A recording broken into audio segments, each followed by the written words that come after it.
This video was made in partnership with the Blue Devils. Make sure to stick around to the very end of this episode to get an exclusive offer from the Blue Devils. All COVID precautions were taken in the filming of this video. Enjoy. Something that they don't tell you, like, no matter what, even at like Blue Devils, Santa Clara Vanguard, Carolina Crown, being a rookie is hard. Like, your first year is hard.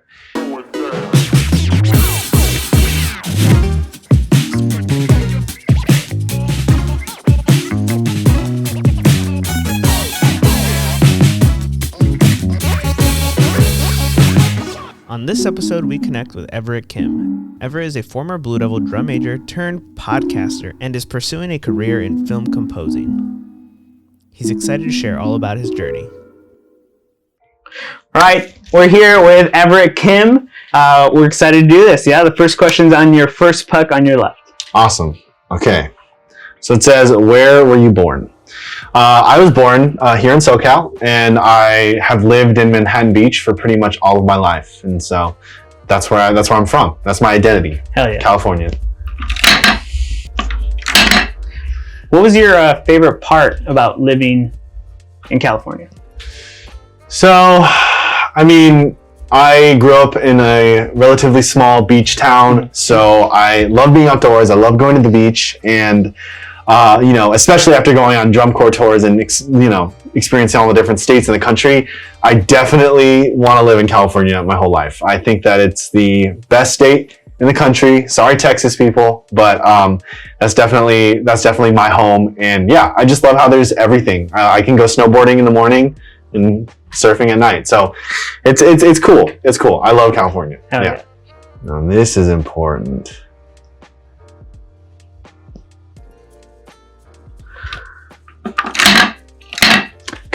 So next question is, who got you into the marching arts? And so, well, I first started, like most people do in high school. I started high school marching band, and I really didn't ever think that I was gonna do drum corps, but I was exposed to it because our high school band went to a drum corps show, and later in my high school career, we had a tech. His name is Rick Kodani, shout out Rick, and he marched Blue Devils. So nice. He really kind of exposed me to what drum corps is all about. Hell yeah. Bro, you're going down, man. I'm sorry. I am. This is gonna end early. So did Rick also encourage you to march DCI? Yeah. So actually, I would say that Rick is the reason that I did march DCI, because like I said, I really view drum corps as something that was for the best of the best. Like, they're all, gods, they're all amazing. I was that kid in high school, but Rick was the really one that pushed me, said, you can do it if you want. He told me, like, you can march Blue Devils if you want. Like, you can do it. And so he really pushed me, just go audition. And I auditioned in 2015 for the Blue Devils. I got cut immediately, but I auditioned, and then I'd march Pacific Crest. But yeah, he definitely is the reason that I did drum corps at all. I've never felt like the stakes are this high. I know. I usually just play for fun. I know. I'm actually it's more. Okay. I'm actually think more about into it. this game. You gotta think about it, man. I'm coming for you. I'm trying to end this game quick. All right. Nah, I'm good. Okay. How many years of drum corps did you march? And so I marched 5 years in total. I did my first year at Pacific Crest in 2015, and then I marched 4 years with the Blue Devils. 2 of those were as a trumpet player, and 2 of those were as a drum major. Nice.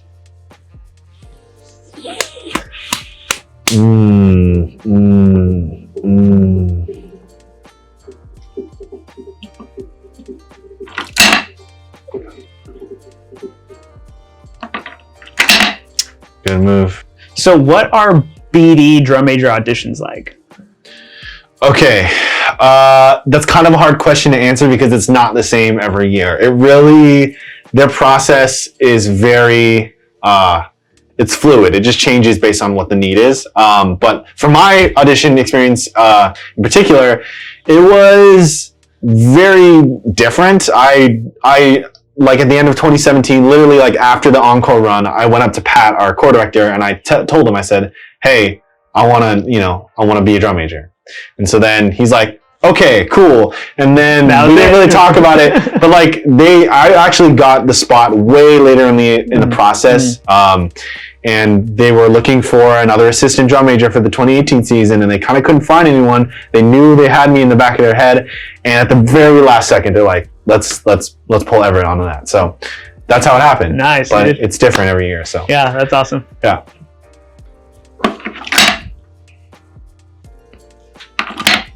Okay, what is your favorite memory of your time in DCI?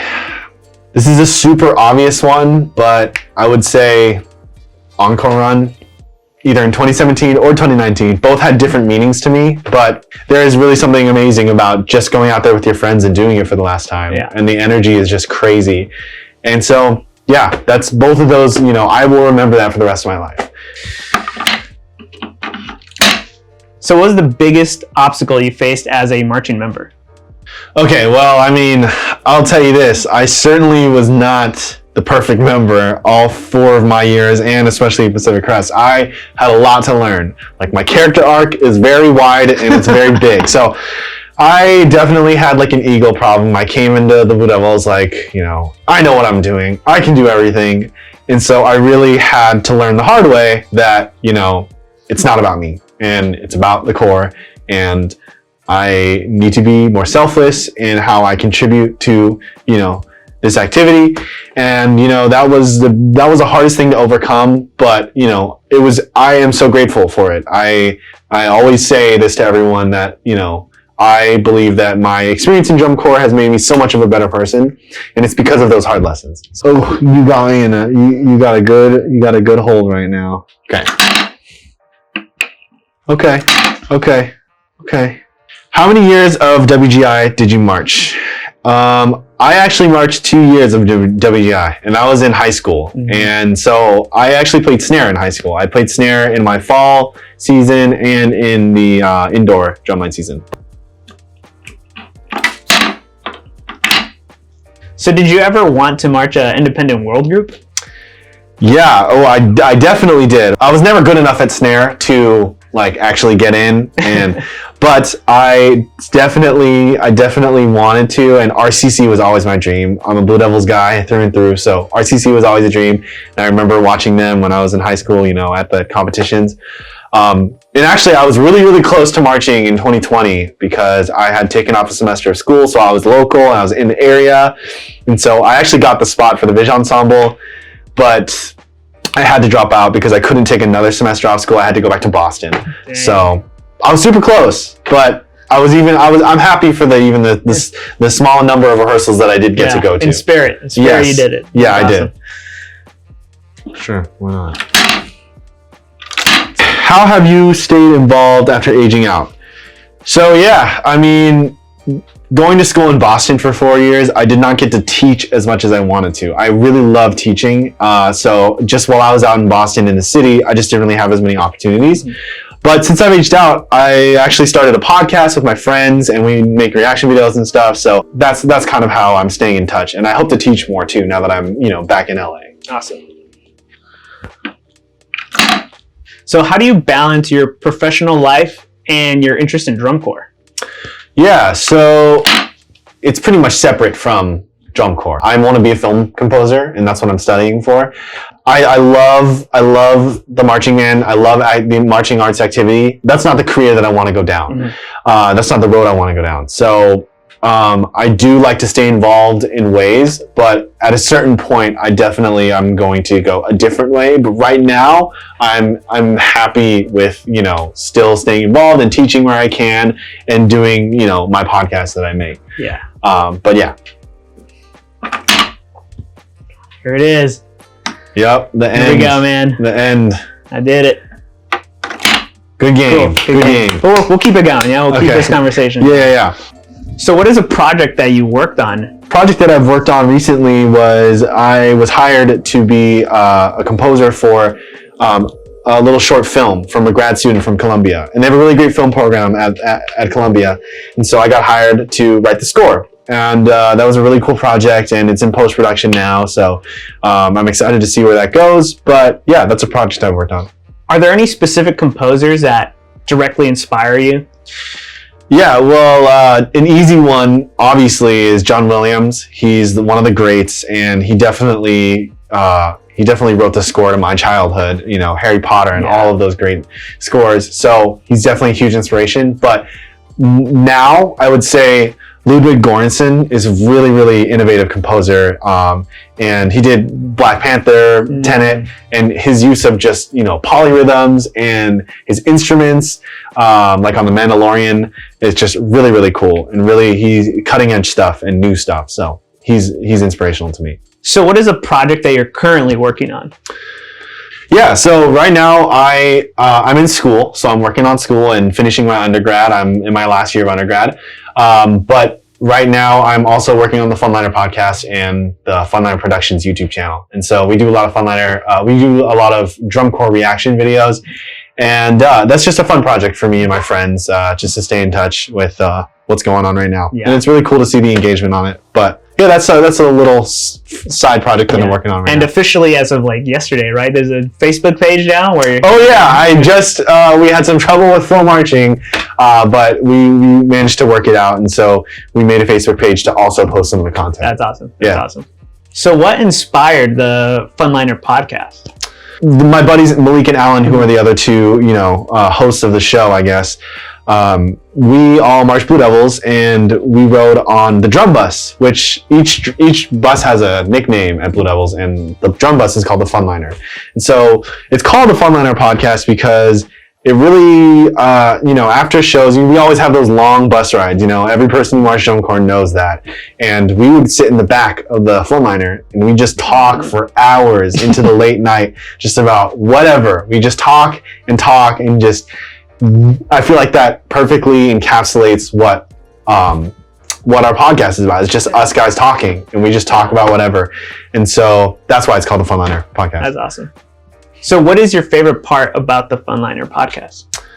Well, you know, one of the reasons why I like what you're doing here is because I just don't think there's that much like content in the social media space right now regarding, you know, drum corps. It's drum corps is behind, I think, in terms of how they are marketing themselves. And I think that it's really cool, like in your project and mine, that there's a lot of really awesome engagement from, you know, young 14-year-old band kids to, you know, older people that have marched way before my time. And to see all of them interact with each other and say, hey, I really appreciate your video, or, you know, you should react to this or this. Like, that's really cool to me to see that, you know, we're all coming together. And I encourage more people to get into this space and help grow drum corps, you know? Yeah. So tell me a little bit about this quote. "You are not touring very well, son." That comes directly from Todd Ryan. Yeah. So that's an embarrassing story. And before I give this story, remember the arc. Like I said, I had an arc. I went from, you know, one place and I ended somewhere else. But and back in 2016, you know, something that they don't tell you, like, no matter what, even at like Blue Devils, Santa Clara Vanguard, Carolina Crown, being a rookie is hard. Like, your first year is hard. We're in ensemble, we're in a visual ensemble, and I'm just slow. I'm missing directions. I'm going on after the rep's over, and so, you know, Todd Ryan, you know, calls me out from the box, and in front of the whole corps, he's like, "Everett, you're not touring very well, son." And I was just like, oh my God, this is so embarrassing. Everyone's here, and I'm like, I'm blowing it. So, you know, but, you know, the horn sergeant was right next to me, and he was like, hey, just keep your head up. Like, you can get through this. And I did. And honestly, it made me better for it. And look at where I am now. So you know. So what's next for the Funliner podcast? We're actually looking at hiring an editor and maybe getting more stuff out. And I know that we're going to have, you know, a little Q&A event soon. And we have some stuff with the Blue Devils that are going to be lining up soon. So there's a lot more stuff to come. Yeah, just having an editor alone is going to help you pump things out. Yeah, with school and everything, I'm just like, I cannot edit right now. And I have like a whole podcast with Scott Johnson that we filmed and everything. I'm just sitting on it. I haven't edited it. Yeah, but cool. So is there anything you'd like to plug? Yeah, I mean, right now, go subscribe on YouTube. It's Funlinerproductions. Go like the Facebook page, Funlinerproductions.